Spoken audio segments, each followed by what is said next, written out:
Bien, estamos de vuelta en edición nocturna conversando con 4 economistas sobre lo que podría suceder en el año electoral y sus efectos en la economía dominicana. Probablemente en este momento, después de haberlo escuchado a ustedes en estos minutos anteriores, mucha gente frente a sus pantallas, frente a las pantallas, podrían estarse preguntando lo que yo me he comenzado a preguntar también, cuáles serían las medidas más aconsejables para evitar que pueda haber un dislocamiento en la economía dominicana. Sí, mire, es importante que se sepa que en un año, estamos hablando de un año electoral, en un año especial, con 3 procesos electorales.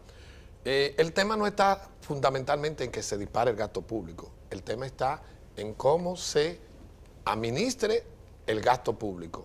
Porque tú puedes tener un gasto público mayor si tus ingresos y si tú no estás afectando el déficit fiscal, si tus ingresos están creciendo y si el costo de ese segundo semestre que decía Caminero no va a ser muy fuerte para la población. A veces tú incrementas el gasto público en los primeros 6 meses y es el costo de los restantes 6 meses después del proceso electoral, sobre todo para aquellos que no vieron la bonomonía y para quienes la vean, puede ser terriblemente difícil de afrontar para un ciudadano común. Entonces, el equilibrio en el gasto público, esa es la respuesta, es un elemento fundamental. El equilibrio, cómo se prorratea todo ese gasto durante el año para que los efectos al final no lo sienta mucho la población y para que no impacte tanto.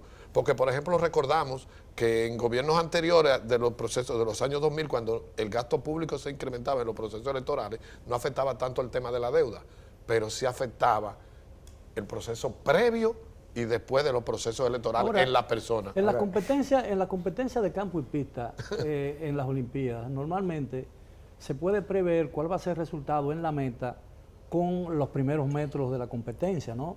Y uno podría decir, hacer un mismo pronóstico sobre esa base en la economía. Las primeras medidas que se han tomado a comienzo de año, las últimas que caracterizaron el final del año pasado, ¿qué tendencia tienen con respecto al gasto público y al manejo de la economía en este año electoral? Es que el proceso electoral comienza ahora. Bueno, el proceso electoral acaba de comenzar. Fíjate, a partir de ayer, por ejemplo, ya empezamos a ver el activismo en términos de propaganda política de los diferentes candidatos, sobre todo de los 3 candidatos a la presidencia, que es Luis Abinader, el expresidente Leonel Fernández y Gonzalo Castillo. Leí un titular del periódico que decía: el gobierno se adelanta a concluir obras para inaugurarla en el plazo de los 60 días antes del mes de mayo que permite la ley.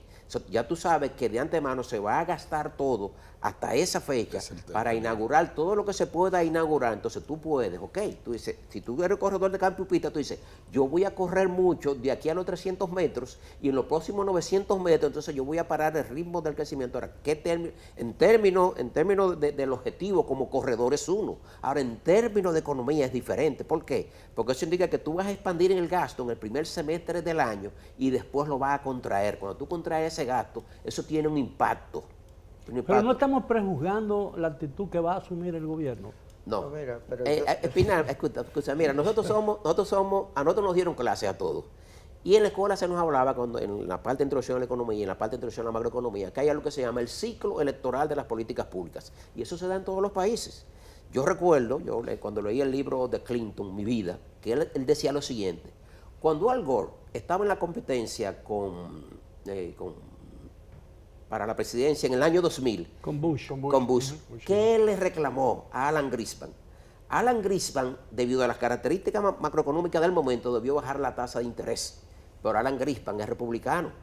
¿Y qué pensó? Si bajo la tasa de interés, estoy mandando un señal de calentar la economía y eso se va a reflejar en beneficio de Gore. Entonces él la mantuvo, la tasa de interés, por encima del nivel que la debía tener. En su libro, Bill Clinton se lo reclama. Entonces, son países con mucho nivel de cada vez que tú dices que institucionalidad. estamos prejuzgando, yo lo que pienso, pero qué oportuno has sido tú al señalar este tema, ¿no? Es que en todos los países del mundo, en los procesos electorales, los partidos de gobierno se sienten tentados a aplicar medidas de dinamización de las políticas económicas para que eso tenga un impacto electoral, pero eso tiene un costo. ¿En qué términos? Sí. En términos del balance de las finanzas públicas. ¿Cuál es el problema del caso dominicano? Que nosotros tenemos más de 10 años presentando todos los años un presupuesto al Congreso con déficit, y el déficit cada vez mayor. Inclusive ahora hay un disparo importante. porque recuerda que había promediado en términos de pesos 75 mil millones de pesos por año, ahora lo subieron a 110 mil. Ahora, suponiendo, vamos a tratar de pronosticar el futuro. Yo no soy émulo de Merlín el mago, pero uno se puede, gana la oposición. La oposición ha estado criticando sistemáticamente las medidas y las políticas económicas del gobierno. Gana la oposición, se instala el 16 de agosto. Puede cambiar drásticamente y adoptar en el corto plazo las medidas que ha venido criticando, puede eliminarlas de golpe y porrazo y aplicar las medidas que ha estado proponiéndole al país. ¿Cuál sería el efecto de la economía? Yo te voy a decir una cosa. Porque es una política de shock, ¿no? Sí. Miguel, tú decías el año electoral y nos hemos concentrado en la posibilidad o la especulación de que haya un exceso de gasto público. A mí me preocupa más qué pasaría si gana la oposición y quiere cambiar radicalmente el modelo económico de crecimiento en base a deuda y déficit que hemos tenido. O sea, yo no creo, y comparto que tú en algún momento señalaste que, bueno, un déficit, yo creo que hay que mantener cierto grado de déficit. Y que, como tú has dicho, si te prestan, y te prestan a unas tasas de interés que todavía no sean tasas que graven mucho más la finanza no sean pública, usura, ¿no? No sean... O sea, tú deberías seguir con algún grado de déficit para no cortar el ritmo que ha tenido la economía. Mientras pueda seguir pagando, ¿no? Y mientras pueda seguir pagando. Y lo otro es que yo soy de los que piensa que un ajuste presupuestario no se hace fundamentalmente por la vía de recorte de gasto como he oído la oposición. Puedes recortar instituciones que están duplicadas, algunas nóminas públicas, pero eso no es significativo. Aquí hay que hacer una reforma profunda de la estructura fiscal dominicana por la vía del gasto, pero por la vía de los impuestos. Con una realidad impositiva como la que hay, el país no va a ir muy lejos. Va a encontrarse en un callejón en un momento donde la deuda se lo va a comer y ahí vendrá un desajuste de la economía que se ajustará de manera natural. Yo creo que hay que asumir la responsabilidad de prever ese ajuste y yo soy de los que piensa que incluso probablemente con el Fondo Monetario, si no inmediato, pero tenerlo en agenda para una reestructuración de la economía dominicana. Lo que estoy diciendo tal vez no lo puede decir un economista muy comprometido con uno de los partidos que están, pero creo que desde el punto de vista económico hay que pensar. Bueno, sí. ¿Usted está de acuerdo con esa percepción? Yo quería apuntar lo siguiente, y no hemos hablado de cuánto nos está costando a los dominicanos la deuda que tenemos actualmente. ¿Cuál es el peso que tiene el gasto, solamente el gasto en intereses como porcentaje de los ingresos tributarios? Que en este año va a ser 24%. Si tú comparas eso con los países de América Latina, solamente vas a ver que hay 3 que tienen una proporción superior a la nuestra. Brasil, que ha tenido una situación fiscal, tuvo una situación fiscal en años recientes. Costa Rica, la cual también su posición fiscal es delicada. Y Argentina, que también recientemente. Bueno, entonces, eso es lo normal en Argentina. Bueno, si tú quieres quitar Argentina, pero quédate con los otros 2 países. No. Pero lo que quiero decir es que es muy seria la situación que vive República Dominicana. Y un ajuste puede venir ordenado si se toman las medidas del lugar, si las autoridades, sean cuales sean, las que vengan en agosto, lo hagan reformas en la parte fiscal, sobre todo en el tema eléctrico, pero también puede venir un ajuste del mercado y eso es lo que queremos evitar. A veces yo tengo la impresión de que nosotros como desconfiamos mucho del potencial nacional, de la capacidad de nuestra gente, de la creatividad de los jóvenes dominicanos y de la capacidad que tenemos, porque todo lo que hemos logrado nosotros a lo largo de nuestra historia, en momentos muy difíciles, momentos de revolución, momentos de intervención americana, momentos de golpe de Estado, momentos de inestabilidad política, lo hemos hecho con nuestro propio esfuerzo.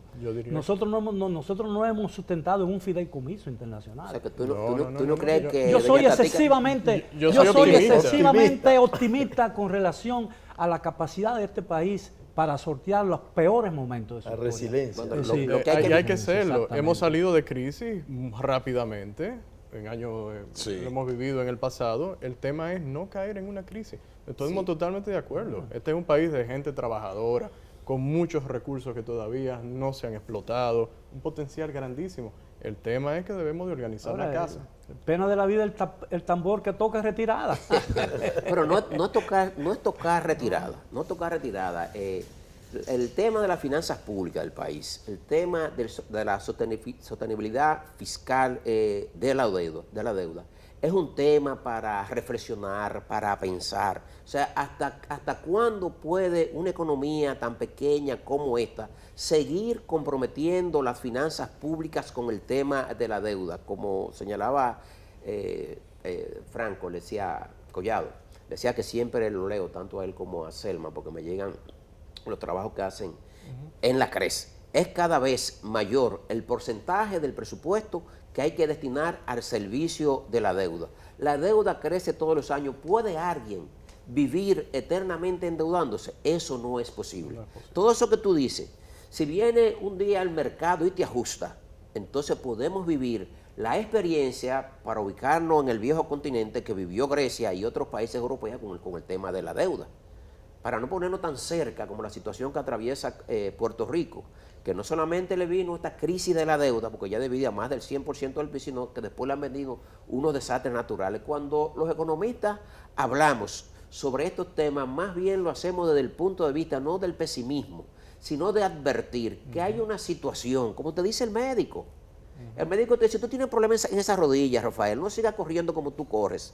Si no te vas primero a darte una terapia, si no te hace una cirugía, vas a terminar con una pierna menos. Entonces, si él sigue, un día vas a tener el problema. Entonces, uno lo que quiere es evitar eso. Y, escúchame que haga referencia a lo que decía Dorbus, un economista que estudió mucho la macroeconomía latinoamericana, que él decía, bueno, de cada 3 crisis, cada 3 advertencias que hacen los economistas, se da una, solo una.